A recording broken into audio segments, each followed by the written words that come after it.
And welcome back from that lunch break. We are having a lunch break on this end, and we hope that you are still enjoying these conversations that we are having. And right now, I have another guest who's going to be introducing himself. I just met him in the corridors of the conference. He's going to be telling us what he thinks about the conference and exactly what is his journey in this journey of disability advocacy and disability accessibility, and also building accessible tech for persons with disability. This is the D-Start podcast. Of course, I am your host, Alan Hubbard. And as always, I welcome your views, your comments, and your advice on what we are doing better or what we can even be doing better, and some of the suggestions that we need to back into the podcast as we are building it out. Without further ado, I would like to welcome you and kindly introduce yourself and tell us who you are, why you are here, first of all, and where you're from. Great. Hi. So I'm Pascal Bielefeld. I'm the CEO of AT Scale, the global partnership for assistive technology. Yeah. We're a new initiative hosted by the United Nations in Geneva. All right. And really our aim, in very short, is to try to help ensure that 500 million more people can access assistive technology by 2030. Yeah. 500 million people. Big number, small number, somebody might say. But why 500 million particularly? Well, it's roughly half of the current gap Yeah. in need in low and middle income countries. So it's a very ambitious number. Yeah. But we have to be ambitious. It's all about the Sustainable Development Goals as well. Yeah. Because, there's no way we can reach the SDGs, and especially the principle of leaving no one behind, Yeah. if we're not having inclusive societies. Yeah. And there's no way we can have fully inclusive societies if people cannot access the most basic forms of assistive technology. Given that you are talking about a number, 500 million people, and low-income countries, unfortunately enough, Kenya is no longer a low-income country, but one of the biggest things that such countries like Kenya, or where Kenya was, is getting data and having the exact number of people that they might be working with. From a global point of view, what do you think are some of the things that developing countries could be able to do to make sure that they get the data right? Because you're speaking from a point of data, and whatever you're doing is being advised by data. What should African countries be able to do? You're right. Data is a bit of a challenge. Yeah. It's a challenge in every sector, frankly. I've worked in different sectors, but in this area, it's particularly challenging. I think the best that countries can do is really to make sure that a disability lens and perspective is applied when they are doing any other data collection effort. Yeah. In particular, in the health sector or in the education sector. Yeah. And those are two areas where there's a lot of surveys happening, household, facility-based, school-based, what have you. Yeah. And it's important that the disability lens is built into it, so you don't have to then do parallel data collection efforts, which is what is happening today. Yeah.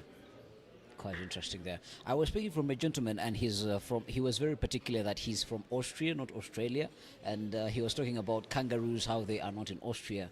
But from that global perspective, from the UN perspective, you deal with a number of countries as a collective.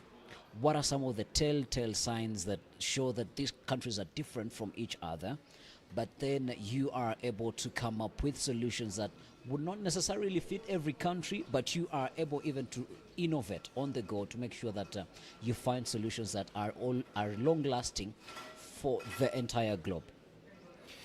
So, being based in the United Nations, we obviously have a global remit. Yeah. But our particular initiative does focus specifically on low and lower middle income countries. So you do not have to worry about. High income countries, access to assistive technology in high income countries is close to 80 or 90%. In low income countries, it's 10%. Yeah. Right? And so we're trying to address that massive inequity Yeah. in access. Yeah. And we know that, obviously there's a lot to learn from experiences Yeah. in different parts of the world.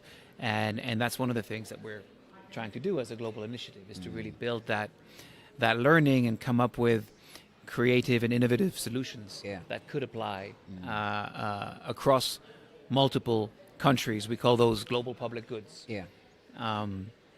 But at the same time, each country context is quite different. Absolutely. Right? And so yeah. you also need then specific efforts at country level tailored to those countries to try to address some of the emerging gaps. Yeah. I mean, maybe I can, a few words around the access problem, right? The two main, I would say the most fundamental barrier Yeah. is affordability, right? And I've asked so many people who have been here that question. Right. The affordability. How do we make this tech affordable? So, because products exist, right, across all domain areas, vision, hearing, mobility, cognitive, there are a lot of products out there Yeah. that can change someone's life. But they're not accessible today in many parts of the world. Yeah. Right. And affordability is one main driver. And one of the reasons there is that many of these products that are available are developed in the global north, Yeah. in high-income countries where the market is very different, driven by very different incentives. Yeah. Often by the health insurance Industry, schemes and yeah. industry that exists, and social benefit systems that exist in those countries that have more means, and therefore there isn't an incentive for companies producing assistive technology Yeah. to look at emerging markets Yeah. right now, because they don't see it necessarily as a viable market, Yeah. whereas they have a very comfortable situation in the global north, right? And so one of the things that we're doing at AT Scale is trying to engage more with the industry to try to tackle Yeah. that particular challenge and demonstrate that really, there is not just a need, but a true potential market. And the other thing to say, and this is one of the reasons why also I'm excited to be here Yeah. at this conference, Yeah. it's not just about looking at existing products in the global north that could be made more accessible here, Yeah. but looking at products that are developed here in the global south, in countries like Kenya and elsewhere, that are amazing products, Yeah. that make a big difference, but of course that struggle sometimes to get to scale. But that's what we're trying to do. do. Yeah. You've, as best of what you've just said right now, you've been able to visit the Innovation Village. What do you make of some of the technologies that you've been able to look at? And also, given that you are talking from a point of scaling, what could you think that they could be able to do to make sure that they are able to scale, but also thinking about we are scaling, but also we are still going to maintain this product affordable for the people that are going to be using it? So from my perspective, when I look at an interesting innovation, Yeah. it has to be something that is, affordable, right? Back to that question, right? Yeah. Because you have a lot of innovations in tech that, are great and provide even better solutions and yeah. services, but they just hike up the price, right? And so right now, what we really need to look at is innovations that will help bring down the price, innovations that will increase ease of access. That's another one of the barriers that Yeah. exist here.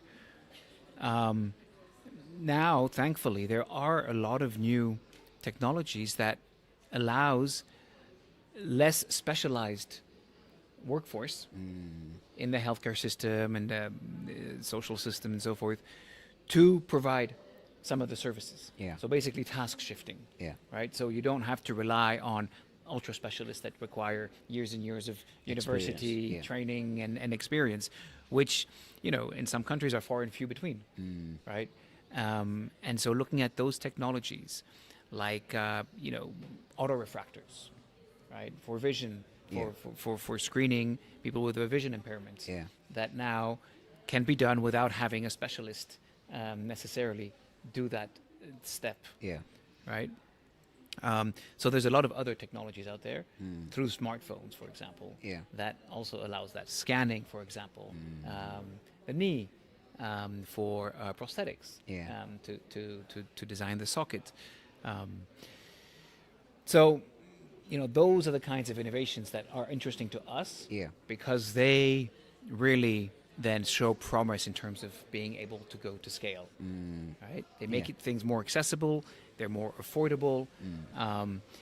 Our main partners at the end of the day are governments, Yeah. and governments have limited means as well. They have to make difficult choices around priorities and Yeah. what to invest and what to procure and so forth. And those are important considerations if we want to make sure that governments are playing their role in including those products in their programs as part of universal health coverage, as part of social health insurance. Yeah. So yeah. Interesting. Correct me if I'm wrong. What basically you might be saying is you have not come across products that are easily scalable at the innovation of village, and probably there is nothing wrong with that, but also what would it take to build a product that is easily scalable? Actually, no, I would disagree. I've seen Yeah. a number of things that are scalable. Yeah.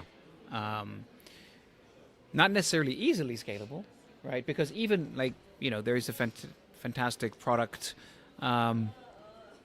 developed by Deftronics, for example, Yeah. right? Solar ear, solar powered rechargeable hearing aid, which is not only the advantage of it's solar powered, Yeah. so you don't have to worry about batteries Recharging it, yeah. and electricity, Yeah. but they're also much cheaper than a lot of other products, comparable products out there. Yeah. Right? So that is a very attractive product.